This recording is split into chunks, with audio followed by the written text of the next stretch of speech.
Welcome student. आज हम unit 8 the Nobel peace prize का सेकंड पार्ट पढ़ेंगे। पिछली कक्षा में हमने कैलाश सत्यार्थी के बारे में पढ़ा था, जो नोबेल पीस प्राइज के विनर थे। आज हम दलाई लामा और नेल्सन मंडेला के बारे में पढ़ेंगे। ये भी नोबेल पीस प्राइज के विनर हैं। तो हम चलते हैं द 14th दलाई लामा की ओर। The 14th Dalai Lama Nobel Peace Prize 1989 awarded for his effort to end Chinese dominance in Tibet. 1989 में इन्हें नोबेल शांति पुरस्कार दिया गया था, क्योंकि इन्होंने तिब्बत में जो है चीनी प्रभुत्व को ख़त्म करने का बहुत ही अच्छा प्रयास किया था।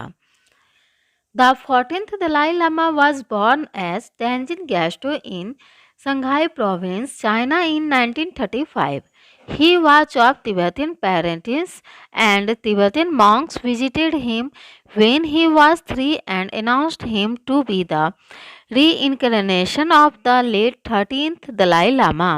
At age 5, Tenzin Gyatso was taken to the Tibetan capital of Lhasa and installed as the leader of Tibetan Buddhism. 14वें Dalai Lama का जन्म जो है चीन के संघाई प्रांत में 1935 को ईस्वी में हुआ था। जन्म के बाद इनका नाम जो है, जन्म के समय इनका नाम जो था तेंजिन ग्यास्टो था, और उनके माता पिता तिब्बती थे, और तिब्बती साधु संतों ने उन्हें अवतार के रूप में देखा और उन्हें माना। उन्हें अपने 13 दलाई लामा की परंपरा को आगे निभाने वाला, यानी जब उनके 13 दलाई लामा का जब देहांत हो गया तो उस परंपरा को आगे बढ़ाने के लिए उन्होंने इन्हें 14वां दलाई लामा घोषित कर दिया। 5 वर्ष की उम्र में उन्हें तिब्बत की राजधानी ल्हासा ले जाया गया और उन्हें तिब्बती बुद्ध धर्म का प्रधान या नेता घोषित कर दिया गया। इन अक्टूबर 1950 Chinese communist forces invaded and captured Tibet. The young Dalai Lama appealed to the United Nations for support, but his entreaties were denied. In 1951, a Tibetan-Chinese peace agreement was signed in which the nation became a national autonomous region of China, supposedly under the rule of the Dalai Lama, but actually under the control of his Chinese Communist Commission. अक्टूबर 1950 में चीनी सेना ने तिब्बत पर कब्जा कर लिया। उस समय युवा थे दलाई लामा, तो उन्होंने संयुक्त राष्ट्र संघ के बीच बचाव के लिए अपील की, पर उनकी अपील को ठुकरा दिया गया। 1951 में तिब्बत चीनी शांति समझौता एक हुआ, जिसके तहत जो है तिब्बत को स्वतंत्र प्रदेश और दलाई लामा के नेतृत्व का प्रदेश घोषित किया गया था, पर यह सभी जो है कागज कलम पर था। व्यवहारिक रूप से वहाँ का शासन जो है चीन ही अपने कब्जे में रखा हुआ था। After years of protest in Tibet, a full-scale revolt broke out in March 1959, and the Dalai Lama fled with 1 lakh other Tibetans as Chinese troops tried to stop the revolts. He began an exile in India, settling at Dharamsala in the Himalaya foothills, where he established a democratically based shadow Tibetan government. Back in Tibet, the Chinese adopted brutal measures against the Tibetans. Thousands of monasteries were destroyed. Tibet में कई वर्षों के विरोध के बाद जो है मार्च 1959 में विद्रोह जो है बहुत ही उग्र हो गया, भड़क उठा था। चीनी सैनिकों ने इस विरोध का क्रूरता से दमन करना शुरू किया, तो दलाई लामा ने दूसरे तिब्बतियों के साथ मिलकर लगभग 1 लाख जो थे दूसरे तिब्बतियों को लेकर वहाँ उस स्थान से निकल गए। जब वहाँ पर बहुत ही क्रूरता से दमन कर रहे थे चीनी सैनिक, तो वहाँ पर बहुत सारे तिब्बती को लेकर दलाई लामा उस जगह को छोड़ के चले गए और सभी तिब्बती को लेकर वो भारत में आ गए। भारत में वो हिमालय की तराई में धर्मशाला नामक जगह पर जो है अपना आश्रम बनाया, और तिब्बत में जो चीनी सैनिकों ने हम दमन जारी रखा। कई मंदिर मठ वहाँ उजाड़ दिए गए, नष्ट कर दिए गए, और यहाँ पर जो है दलाई लामा अपना आश्रम बनाया और उन तिब्बत में शांति की व्यवस्था कैसे हो उस पर वो कार्य करना, लोकतांत्रिक रूप से जो है कार्य करना शुरू कर दिए। From his base at Dharamsala, the Dalai Lama traveled the world successfully, drawing attention of other countries to the continuing Chinese suppression of the Tibetan people.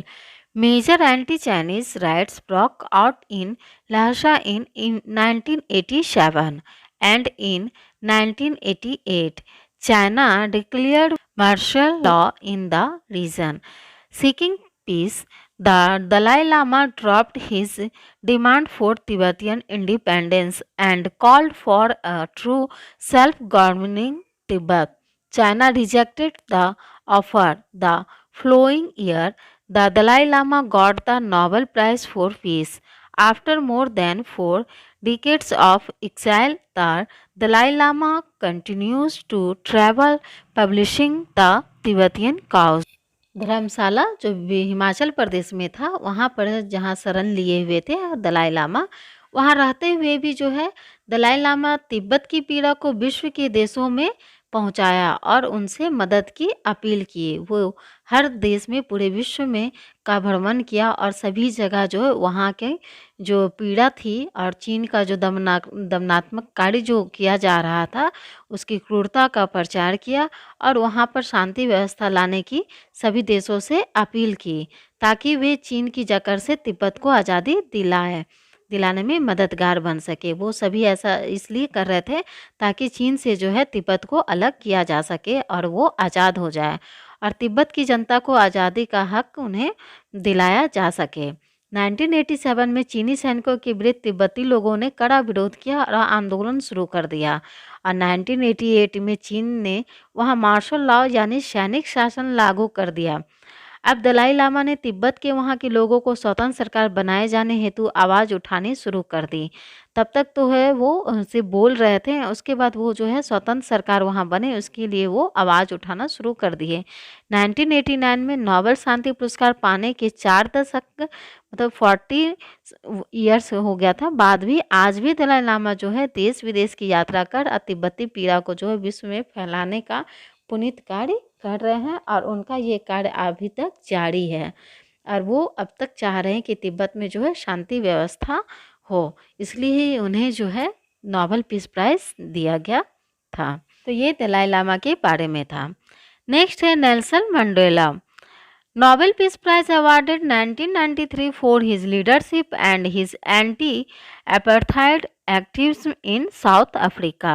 गोरे और काले रंग के जो भेद थे उसके खिलाफ इन्होंने आवाज़ उठाई थी।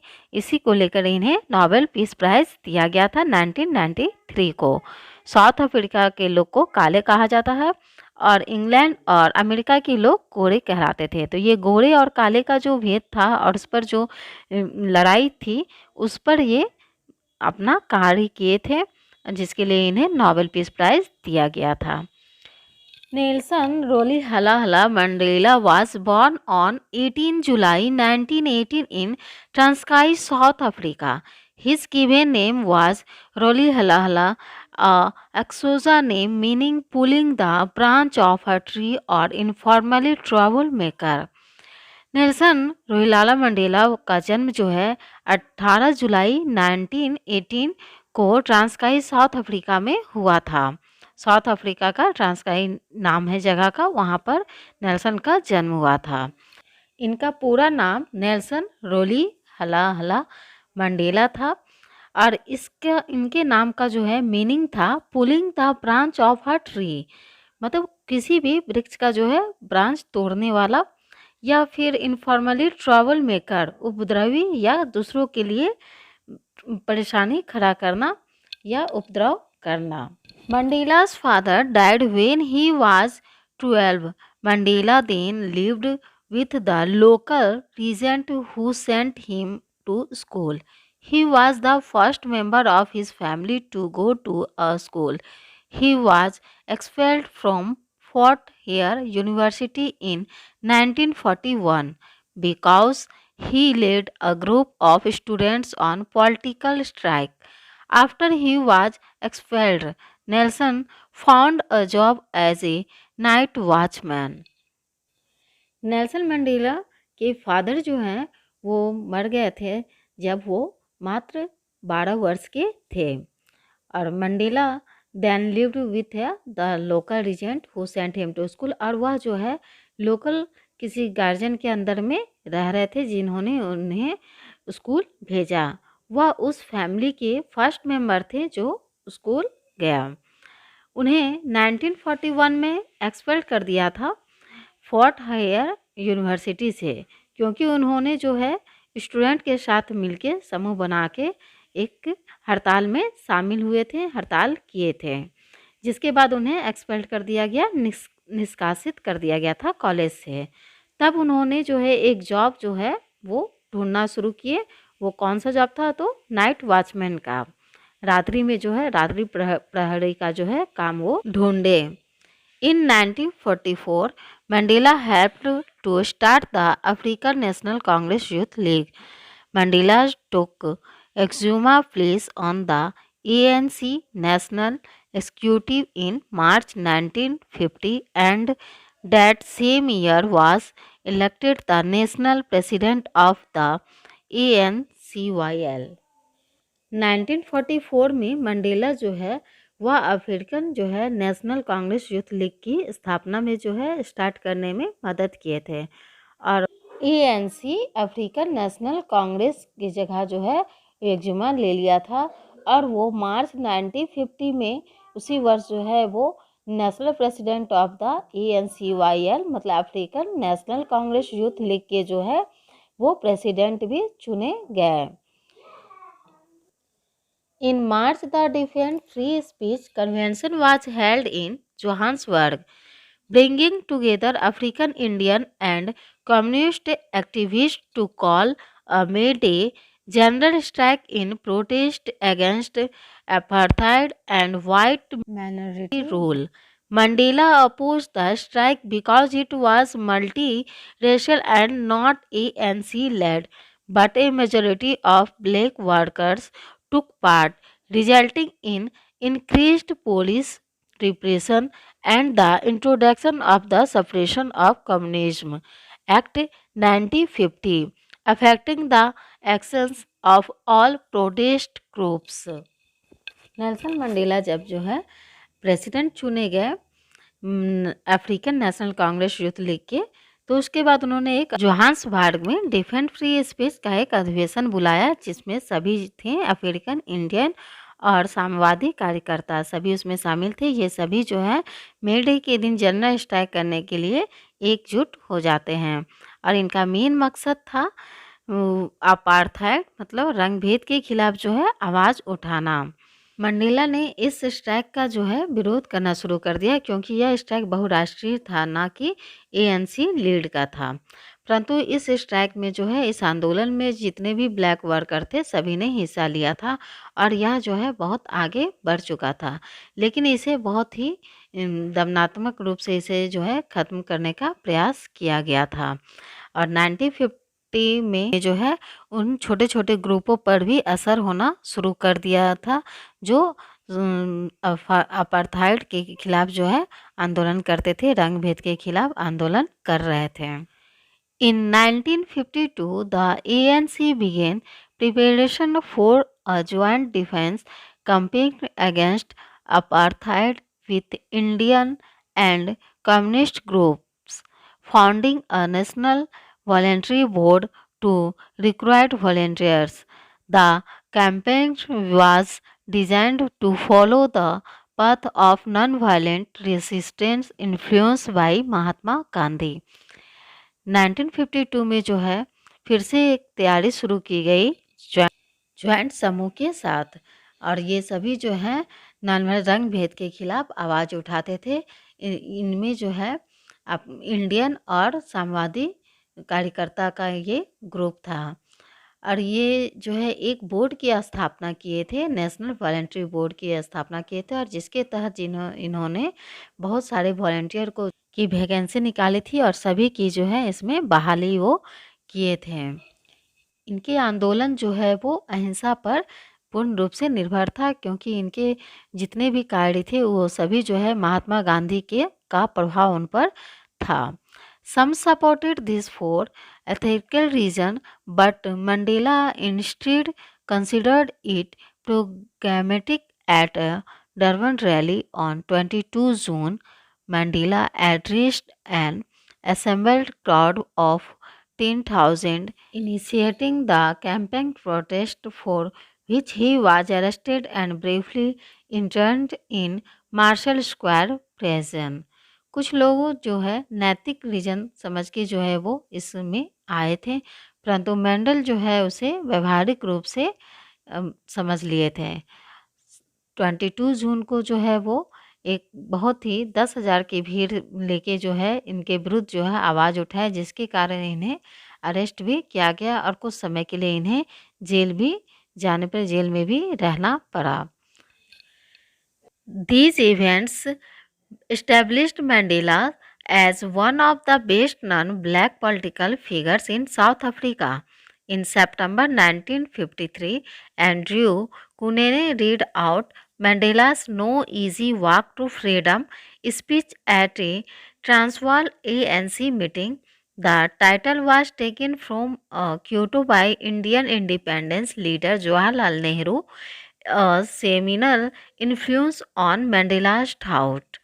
इस घटना के बाद जो है मंडेला जो है बहुत ही प्रसिद्ध रूप हो गए और वो सबसे अच्छे जो है अश्वेत राजनीतिक के रूप में जो है वो सामने आए साउथ अफ्रीका में। और 1953 में एएनसी की मीटिंग में एंड्रयू कुने ने जब उनकी जो है स्पीच पढ़े no easy walk to freedom, जो वो प्रभावित हुए जवाहरलाल नेहरू के क्योटो से वो लिए थे, उनके लाइन से वो लिए थे, जिससे वो काफ़ी प्रभावित हुए। He received the Nobel Peace Prize in 1993 with former state president of South Africa, Frederick William the Klerk, over the course of his life. Mandela was given over 250 awards, accolades, prizes, honorary degree and citizenships in recognition of his political achievements. 1993 में उन्हें Nobel peace prize दिया गया था उन्हें, जिसे वो farmer state president south Africa से उन्हें शेयर करनी थी, वो प्राइज़ को आपस में बांटना था। और फ्रेडरिक विलियम डी क्लर्क थे उस समय साउथ अफ्रीका के प्रेसिडेंट, उनसे उन्हें वो शेयर करना था। अपनी लाइफ में उन्हें लगभग 250 से भी ऊपर जो है प्राइज़ दिए गए थे, पुरस्कृत किए गए थे, सम्मान किया गया था। उनके पास कई डिग्रियाँ थी, ऑनर डिग्री थी और बहुत जगह की नागरिकता भी उन्हें प्राप्त थी। अपने राजनीतिक क्षेत्र में कार्य करते हुए उन्होंने इतनी सारी उपलब्धियां प्राप्त की। After suffering from a prolonged respiratory infection, Mandela died on 5 December 2013 at the age of 95। बहुत लंबे समय तक वो श्वास की इन्फेक्शन से वो पीड़ित थे, बीमार चल रहे थे और 5 दिसंबर 2013 को 95 की उम्र में इनकी मृत्यु हो गई। तो ये थी नेल्सन मंडेला की जीवनी और उन्हें जो विनर ये थे नोबेल पीस प्राइज़ के, ये विनर थे। तो बच्चों यहाँ हमारा यह चैप्टर ख़त्म होता है। नेक्स्ट वीक हम इस चैप्टर का वर्ड मीनिंग और क्वेश्चन आंसर लेकर आएंगे। तब तक हमें इजाज़त दीजिए। Thank you.